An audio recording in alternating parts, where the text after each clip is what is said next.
Mullassery block പരിധിയിലെ വിദ്യാർത്ഥികളിൽ കൃഷിയോടും പ്രകൃതിയോടുമുള്ള താൽപര്യം വളർത്തുന്നതിനായി വിദ്യാഭ്യാസ സ്ഥാപനങ്ങളിൽ ഫലപോഷണത്തോട്ടങ്ങൾ വെച്ചുപിടിപ്പിക്കുന്ന കണിപ്പന്തൽ പദ്ധതിയുടെ ഉദ്ഘാടനം നിർവഹിച്ചു. കേരള സർക്കാർ, സംസ്ഥാന കൃഷി വകുപ്പ്, സംസ്ഥാന ഹോർട്ടികൾച്ചറൽ മിഷൻ എന്നിവയുടെ സംയുക്താഭിമുഖ്യത്തിൽ രാഷ്ട്രീയ കൃഷി വികാസ് യോജന പദ്ധതിയിൽ ഉൾപ്പെടുത്തിയാണ് ഇത് നടപ്പിലാക്കുന്നത്.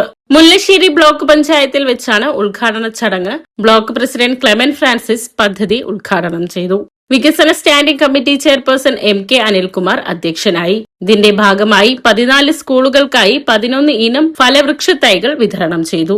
സ്കൂളുകളിലും മറ്റ് വിദ്യാഭ്യാസ സ്ഥാപനങ്ങളിലും ഗുണനിലവാരമുള്ള ഫലവൃക്ഷങ്ങൾ നട്ടുവളർത്തി മാതൃകാപരമായ ഫലപോഷണ തോട്ടങ്ങൾ സൃഷ്ടിക്കുകയാണ് പദ്ധതിയുടെ പ്രധാന ലക്ഷ്യം. സ്കൂൾ പ്രതിനിധികൾ, ഉദ്യോഗസ്ഥർ എന്നിവർ ചടങ്ങിൽ പങ്കെടുത്തു.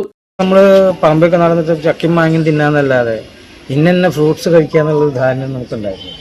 പക്ഷെ ഇപ്പോൾ വീടുകളിൽ ഇന്ന ഫ്രൂട്ട്സ് കഴിക്കുന്നത് ഇന്ന കാര്യങ്ങൾ ഗുണമാണ് എന്ന രീതിയിലുള്ള ബോധം ആളുകളിൽ ഉണ്ടായിരിക്കുന്നു എന്ന കാര്യത്തിൽ തർക്കമുണ്ട്.